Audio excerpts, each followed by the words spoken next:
वैराग तालुका बार्शी येथील श्री अंबिका योगाश्रम शाखेचा 5वा वर्धापन दिन मोठ्या उत्साहात संपन्न।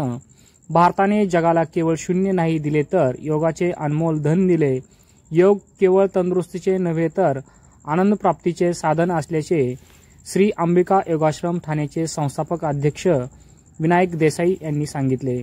वैराग येथील योगाश्रम शाखेच्या 5व्या वर्धापन दिनानिमित्त आयोजित कार्यक्रमात प्रमुख पाहुणे म्हणून ते बोलत होते।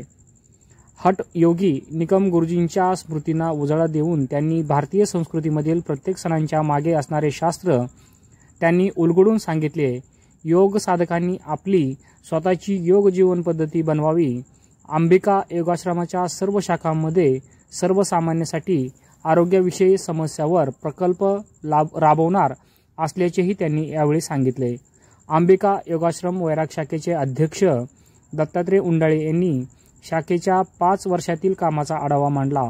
यावेळी सोलापूर जिल्हा आयुष अधिकारी डॉक्टर विलास सरवदे यांनी योग केवळ हिंदू धर्मासाठी नसून मनुष्य धर्मासाठी असल्याचे मत मांडले।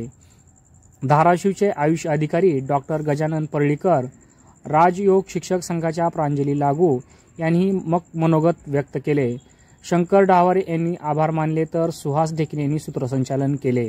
यावेळी पोलीस उपनिरीक्षक प्रतापसिंह जाधव, डॉक्टर प्रवीण बिरगे, हबप परमेश्वर शिंदे, इंजिनियर धनंजय दळवी, संजय जाधव, किरण प्रजापती आणि योग साधक मोठ्या संख्येने यावेळी उपस्थित होते। ब्युरो रिपोर्ट PK न्यूज वैराग।